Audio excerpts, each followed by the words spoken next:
તો મિત્રો અત્યારે આપણે આવી ગયા છીએ રસાળા ધામ એટલે કે ચેહરમાના દર્શન કરવા માટે।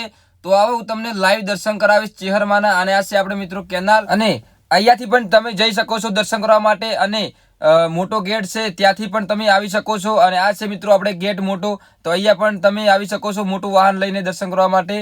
તો આવો પહેલા તો અંદર આપણે ચેહરમાના દર્શન કરી લઈએ। અને ઘણા બધા લોકો અહીંયા રસાળા ધામ એટલે કે ચેહરમાના મંદિરે લોકો માનતા રાખતા હોય છે અને તેમની માનતા પૂરી થઈ જાય છે। અને તમારે પણ દર્શન કરવા હોય તો ડીસાથી 5 કિલોમીટર છે આપણે રસાળા ધામ, ત્યાં ચેહરમાનું મંદિર છે અને તમે પણ દર્શન કરી શકો છો। અને અંદરના ભાગમાં પણ હું તમને બતાવીશ માં ચેહરમાનું મંદિર। અને અહીંયા ગોવિંદ જીવરાજની માં ચેહર તરીકે ઓળખાય છે। તો અહીંયા તો પેલા માં ચેહરમાના દર્શન આપણે કરી લઈશું। તો અહીંયા હિંચકામાં બેઠા છે માં ચેહર, તો તમે પેલા તો એ જોઈ લો કે અહીંયા ચેહરમાનો બહુ હાથ છે। તો અહીંયા ચેહરમાની ઘણી બધી છબીઓ તમને જોવા મળશે। તો અહીંયા કોઈ પણ જગ્યાએ જઈશું આપણે આ મંદિરની અંદર તો દરેક જગ્યાએ માં ચેહરમાના ફોટા હશે। અને તમને હું બતાવીશ આપણે અંદર જઈને મંદિરની કે અહીંયા કેટલું સરસ મંદિર બનાવ્યું છે માં ચેહરમાનું, કેમ કે અહીંયા બહુ હાથ છે માં ચેહરમાનું રસાળા ધામમાં। તો આગળ વિડીયોને જુઓ, હું તમને માં ચેહરમાના દર્શન કરાવીશ હવે।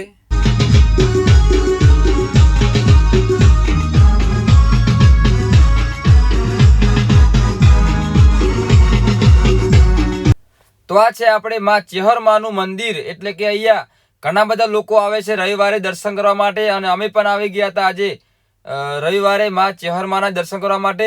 તો તમે પહેલા તો અંદરથી હું તમને બતાવીશ આપણે માં ચેહરમાનું મંદિર। તો અહીંયા આપણે અંદર પણ દર્શન કરી લઈશું પહેલા તો અંદર આવો કેવું છે આપણે, કેમ કે અહીંયા પૂજારીજી અંદર તો નથી જવા દેતા, પણ અમે અંદર વિડીયો બનાવવા માટે ગયા હતા। તો તમે અંદરથી પણ જોઈ લો માં ચેહરમાનું મંદિર કેટલું સરસ છે અંદરથી। અને બીજું પણ મંદિર છે આપણે લેબડાવાડી ચેહરમાનું જૂનું મંદિર, એ પણ હું તમને બતાવીશ। તો વિડીયોને તમે એન્ડ સુધી જરૂર જોજો। તો આવો આગળ હું તમને એ પણ બતાવી દઈશ માં ચેહરમાનું મંદિર। તો આ છે આપણે મિત્રો ચેહરમાનું મંદિર અંદર, એ પણ હું તમને બતાવી દઈશ, તો તમે એ પણ જોવો આગળ। તો આ છે આપણે માં ચેહરમાનું મંદિર, ત્યાં પણ તમે દર્શન કરી લો લાઈવ આપણે। તો અહીંયા દરેક જગ્યાએ તમે જોશો તો અહીંયા માં ચેહરમાના ફોટા જોવા મળશે તમને, કેમ કે અહીંયા બહુ હાથ છે માં ચેહરમાનો। તમે સાચા દિલથી માનતા માનશો તો માં ચેહર જરૂર પૂરી કરશે તમારી મનોકામના। તો મિત્રો તમને ચેહરમાનું મંદિર કેવું લાગ્યું તે કમેન્ટમાં જરૂર બતાવજો।